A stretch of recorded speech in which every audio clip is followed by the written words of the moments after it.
Desana on the 1st of June, 1979. The term Majjhima, or suitability, refers to the application of the Dhamma weapon to encounter and overwhelm any kind of kilesa that might appear.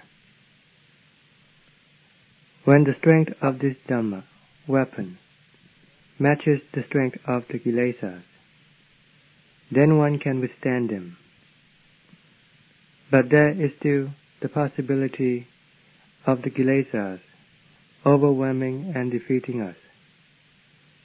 But if we are heavy-handed and a lot more forceful than the Kilesas, then they will steadily diminish. One will come to see the result, which will testify to the efficacy of one's exertion at this level. Using this particular kind of Majjhima as the means of countering with the Kilesas,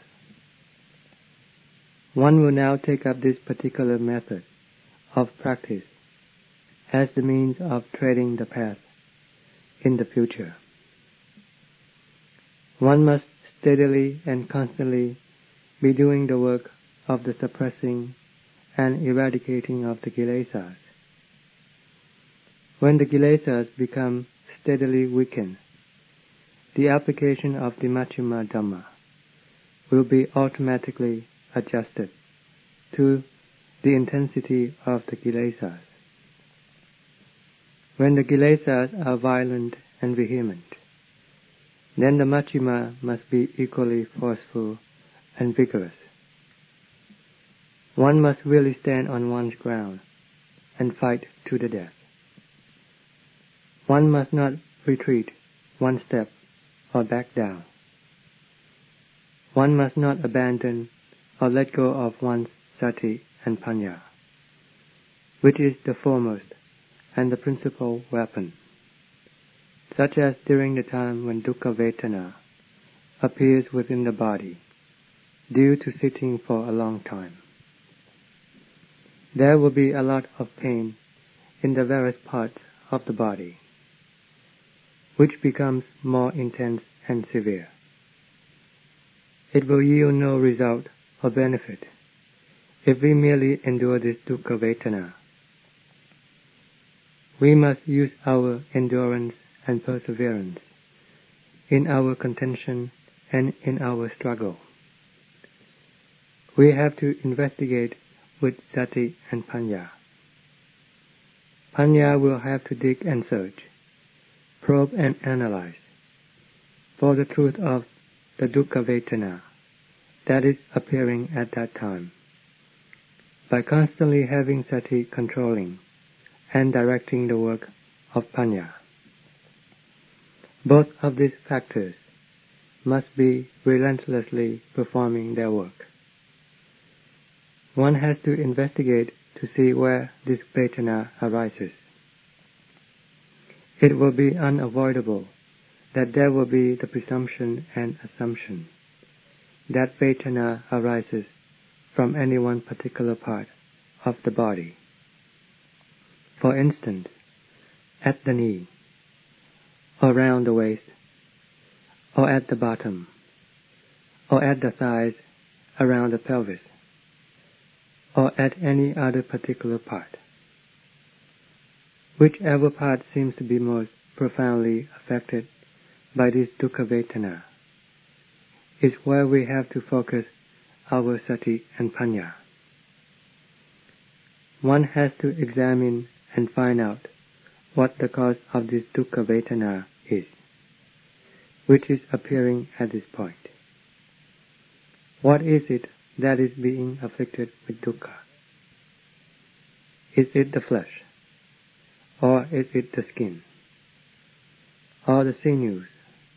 Or the bones at this particular point? One has to examine the flesh and then compare it with Vedana. One must find out if they are one and the same thing. Are they similar to one another? The flesh has a physical appearance and characteristic, but Dukkha Vedana does not have that physical appearance and characteristic. It only manifests its nature of pain and agony naturally. This is the way of differentiating them, so that one can see them clearly as they are.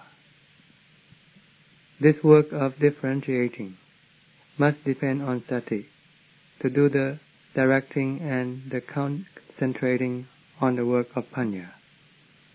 That is doing the examination and probing into the nature of Dukkha Vedana and the nature of the flesh. Then one's understanding, perception, and comprehension of this truth can be consistent and continuous. One must not relent in the application of one's Sati and Panya, as they must always go together in a pair, as they do the investigation into all of the Sabbhava Dhammas, like Vedana and the flesh. If we want to separate the bones out for investigation, and if there are aches and pains in the bone, and we have the understanding that this bone is being afflicted by dukkha, we must then concentrate our attention in looking at this dukkha until we can see it very clearly. Then we have to look at the bone itself to see what kind of characteristic it has. For the bones have distinct characteristics, features and colors. But this dukkha has no such feature. It is simply dukkha, similar to the dukkha that we have alleged to be arising from the flesh. It is just presumption to think that the flesh is being afflicted with dukkha. Whether it is the dukkha of the skin, the flesh or of the bones, it is always of one characteristic nature. But this skin, flesh and bones are all made up of different things and characteristics. How can they be Vedana? Let's consider when a person is dead. The bones, the flesh, and the sinews and skin all still remain. But there is no dukkha. If they are one and the same thing, why is there no dukkha in a dead person, in spite of the fact that the skin, the flesh, the sinews, and the bones are still there? If this is the case, how can we consider them to be one and the same thing? This is one aspect. The second aspect deals with the citta, which is terribly important. We must now separate the citta and look into it. Is the citta afflicted with dukkha? If it is not any single part of the body that is being afflicted with dukkha, then is it the citta that is being so afflicted? We have to look at the citta and at Vedana, and also at the body, to see how they are different from one another. All the citta has is just knowingness. Whether dukkha arises, remains, or disappears, this knowingness is still there. Even before this dukkha arose, this knowingness was still there. If the dukkha is the citta, and the citta is dukkha, then when dukkha disappears, the citta must also disappear. The citta should not remain knowing. If they are one and the same thing, then this would be how it would have to be. But the case here is that, when the dukkha vanished, this knowingness still remained. And even before this dukkha arose, the citta also knew. How can they be considered one and the same thing? we have to differentiate and set apart the presumption and assumption, the preconceived notions, and the suppositions of sanya that allege and purport that this thing or that thing is dukkha, then rounding them in and mixing them up until it turns out that these things are dukkha. The flesh is dukkha, the sinews are dukkha, the bones are dukkha, the heart is dukkha. In short, that we are dukkha. And when it gets to the point where we are dukkha, then it can be extremely painful and excruciating. We have to differentiate and analyze so that we can see it clearly as it is. This is one type of Majjhima to be used in combating Dukkha Vedana that becomes extremely severe after we have sat for a long time, or when we are afflicted with illness. This is especially so in the last moments, when we are about to pass away. Then Dukkha Vedana will offer its full onslaught. It will come upon us to its maximum limit, to the extent where we may not be able to withstand it, but perish right there and then. Between this dukkha that is so severe that we are unable to withstand it and will have to pass away, and the dukkha that arises in practice, of these two types of dukkha, which is more severe? If we are not capable of coming to true realization and insight into the nature of dukkha by doing the investigation at this time, how then can we come across true realization and insight into the nature of the Dukkha Vedana that arises at the time when we are about to pass away, when the dukkha is at its extreme limit? If our work of investigation is in vain at this time, then when we die, we will also be in vain.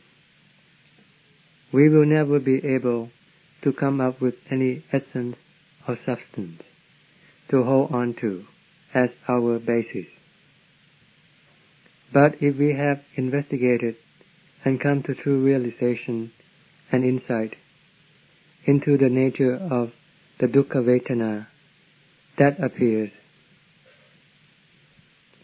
and all its parts like the skin, the flesh, the bones, and the sinews, that are all found within this body, and if we can see them clearly with panya, and know that the citta is the citta, and know each separate condition as being a separate truth in itself, and know Dukkha Vedana as it really is, and know each of these things as they really are, and as they have been perceived through the means of our investigation with panya, then it is possible for us to separate ourselves from them.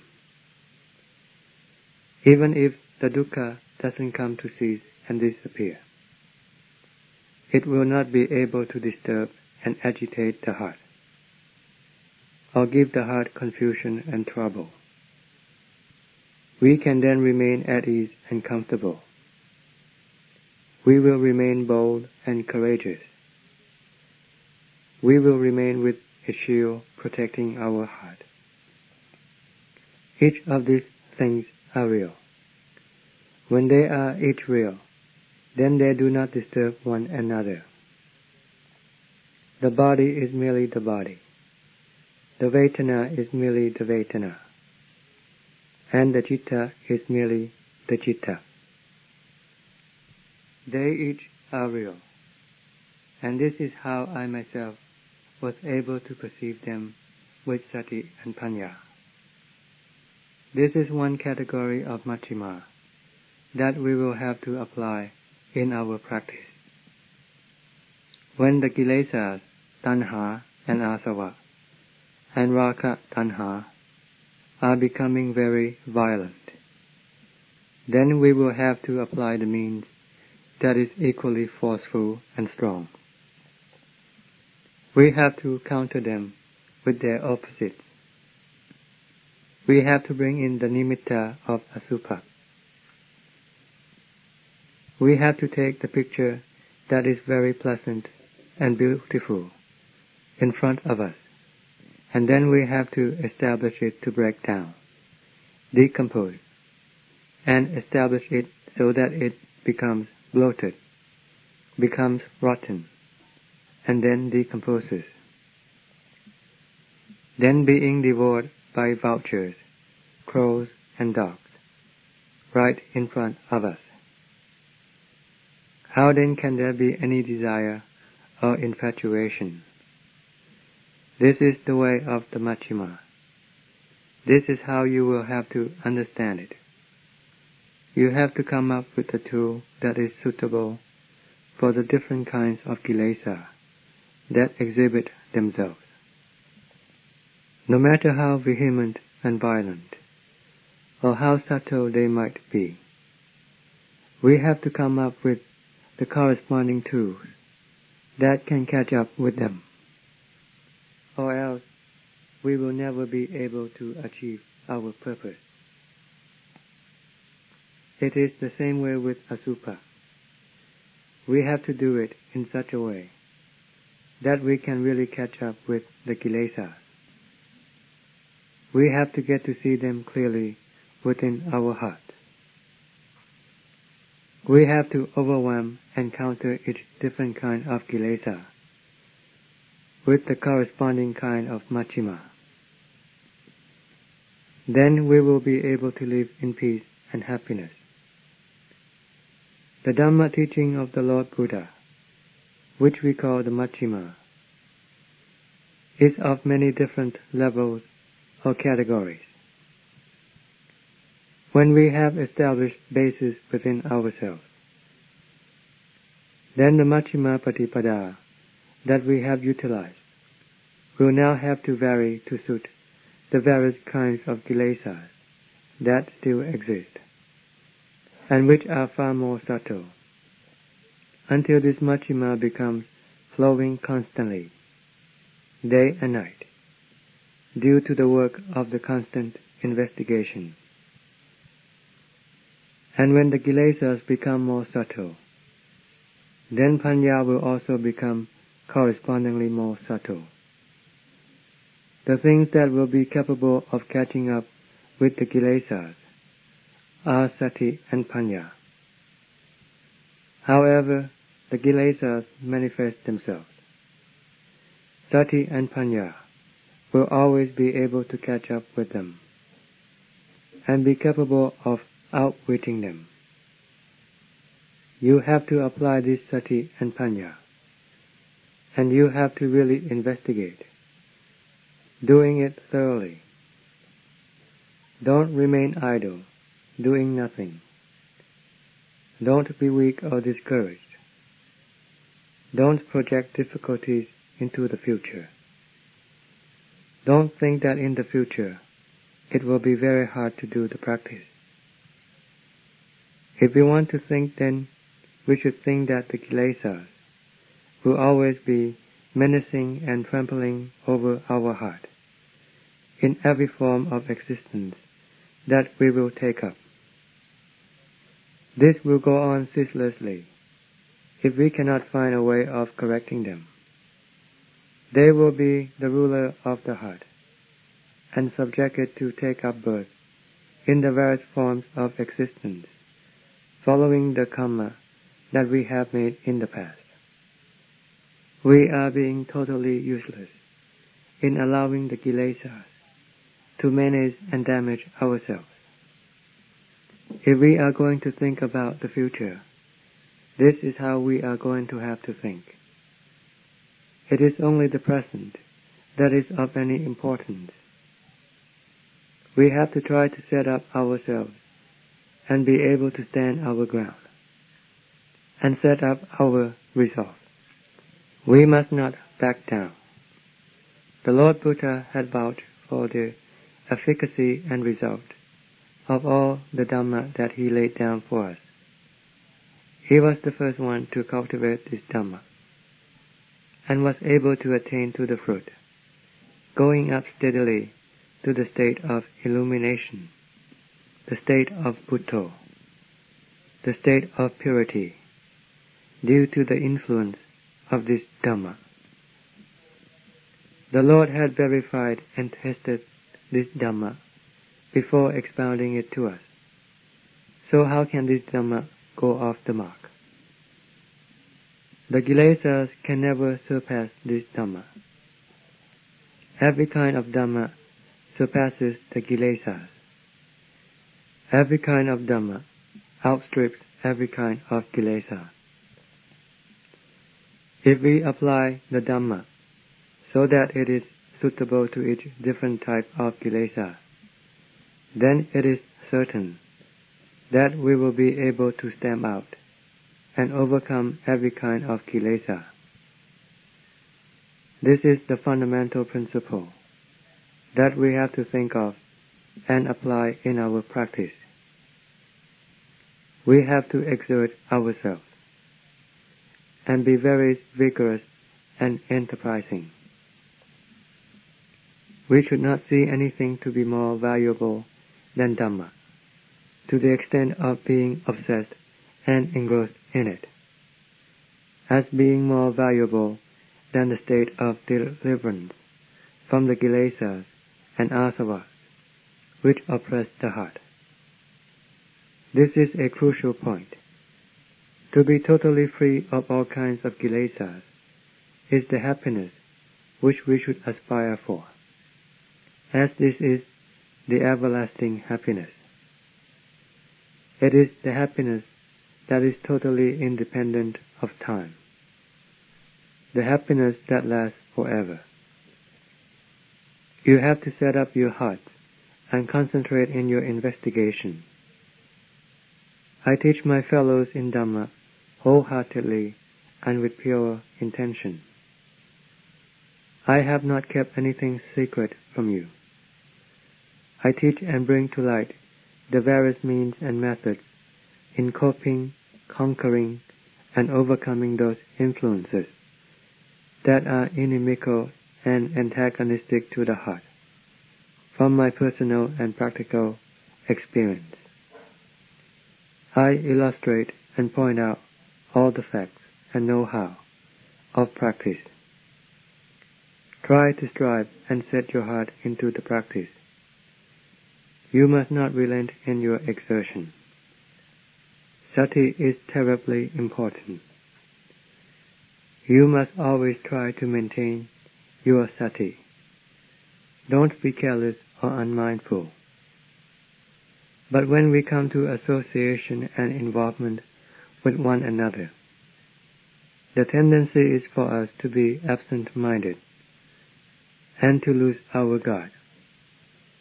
Like the time when we come to have our hot drink, or while we are walking along the path together, or when we have work to do together. We tend to be unmindful to the extent where we become carried away and become somewhat wild and reckless. Don't let this happen within the circle of the practitioner, who sees the harm of the vata samsara and the harm of the Kilesas. While we are walking, standing, sitting, or lying down, while we are eating or drinking, we must always be seeing the harm of the Kilesas. Don't be immersed in the pleasure of eating. While standing, walking, sitting, or lying down, don't be immersed in reverie and fantasy, nor be heedless or negligent, for this is not the way of the Lord Buddha. This is not the way for one who is going to be free from dukkha. Remember this very well. Wherever you are, be possessed with Sati. Don't be negligent or heedless. Be possessed with Sati always. You must really and firmly establish your Sati. Don't waste your time in thinking of and concocting up the things that you have done countless times before. All there is in this Vata Sangsara and this entire world is just our thinking and concoction that disturbs and troubles our hearts. Haven't we seen the harm of them already? Why do we have to cherish them and be immersed in thinking about them? We should learn our lesson well from those things which have been harmful to us. Try to avoid and get away from that kind of thinking, and try to suppress and eradicate all those things that can be antagonistic to us, and which are the consequence of our thinking and concocting. Let us open up the way of thinking in the way of Dhamma, so that the Dhamma can appear. Then all the thinking process that goes in the way of samudaya can gradually fade away. Then this other thinking process can spring forth, becoming truth and Dhamma, that is capable of overcoming the Kilesas and Asava. The citta that can steadily attain to calm is the result of our practice. Let us not put the blame on our vasana and endowments. The Kilesas pay no attention to the endowments and vasana of anyone. Regardless of the numbers of the Kilesas, they are always and all harmful to us. We have to look at the Kilesas as the harm and as the bane. We must not think about those vasanas and endowments that can help us eradicate the Kilesas, apart from our diligent effort and strenuous exertion, having Sati and Panya as our instrument. This is the crucial basis for the eradication and suppression of the Kilesas. Don't be concerned with the vasanas and endowments, for this can only cause us to become weak and discouraged. Then we will not be able to make it through. We have to be tough and strong, we who are the practitioners. When I heard Ajahn relate the way that he had exerted himself, I was moved with sympathy and compassion for him, for he was really earnest and serious, putting his whole life into it. He really sought for the truth and Dhamma, despite the fact that no one was there to teach and guide him. He kept on struggling and plowing through, doggedly, by himself, with the aid of the texts that were presented in general terms, and was eventually able to get through and become our wonderful teacher in this present generation, before he could become famous and an honor to the sasana, and be respected and venerated by the people, both those who had gone forth and the laity. He had to really struggle. He was really earnest and serious, really putting up his life in exchange for what he was looking for. It was this that enabled him to become wonderful and noble, and to be free from all forms of dukkha. No form of samudaya could touch him any longer, from that very moment on to the end of time. This is what is meant by Nibbana is permanent. The Kilesas are impermanent, for they are samuti, and they have both sukha and dukkha. There is gain and loss, and they lead people to be happy and sad. And this is the way they will always lead people. When we have corrected and overcome all of these things, then it is not necessary to say whether the citta is permanent or not, or whether nibbana is permanent or not. It is only the kilesas that infiltrate the citta that make it have its ups and downs, highs and lows, constantly changing places and not remaining in equilibrium. It keeps changing from sukha to dukkha, from being luminous to being dull, to being confused and agitated, to being calm. These are all the disturbances of the kilesas. But when the kilesas calm down due to our exertion, then the heart also attains to calm.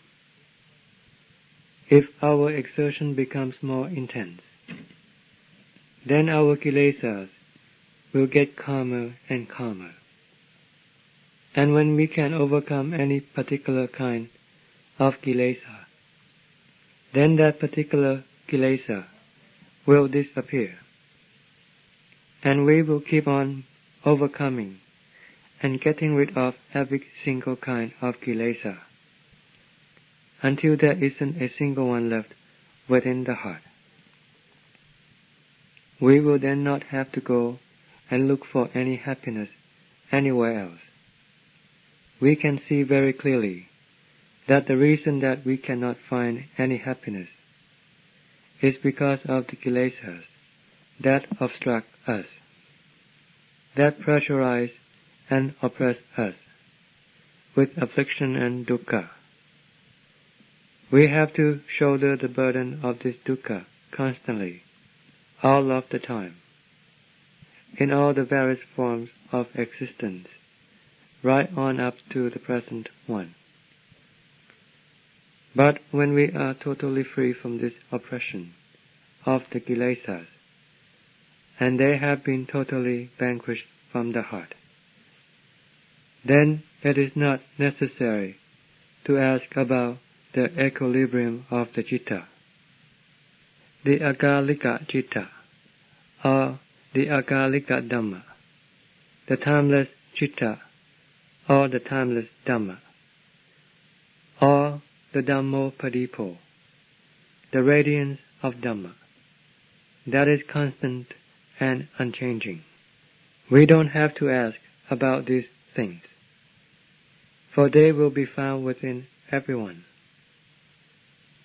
You must really strive in achieving this, for it is the most valuable treasure, much more precious than all the other possessions of the world that are highly cherished and valued.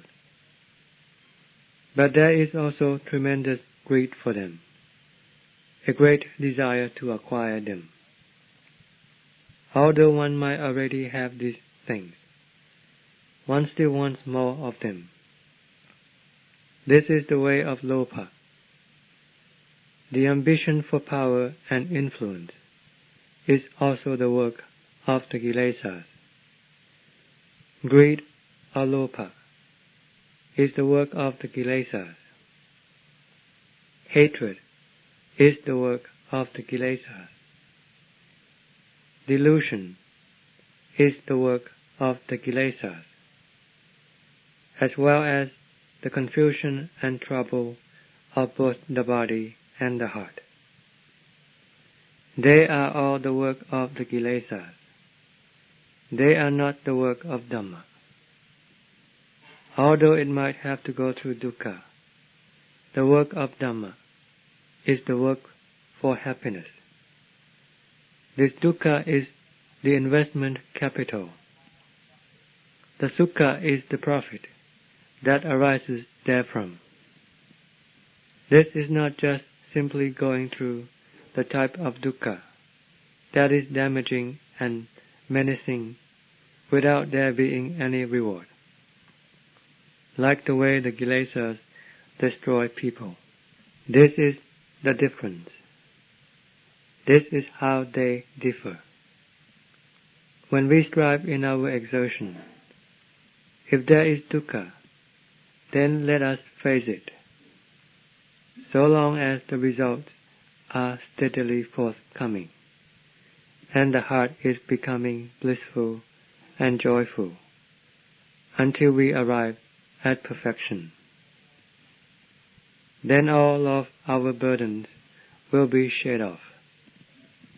The battle that has been raging against the Kilesas, like a Dhammacakka, turning around relentlessly and ceaselessly, both day and night, while walking, standing, sitting, and lying down, with the exception of the time when one goes to sleep.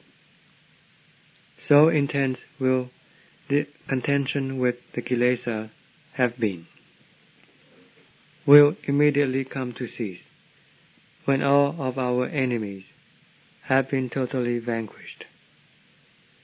Then the instrument that countered the Kilesas, or the mode of our practice that has been turning around like a revolving wheel, will also immediately come to cease.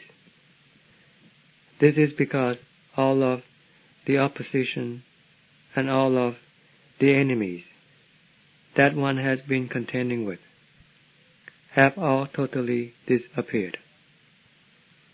The battle of Dhamma between the Kilesas and the Citta has now come to a decisive conclusion.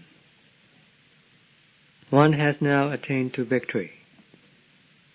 The conquering of oneself, which is the conquering of the Kilesas within one's heart, is far more supreme than conquering other people or winning battles 100,000 times. We have to accomplish this work.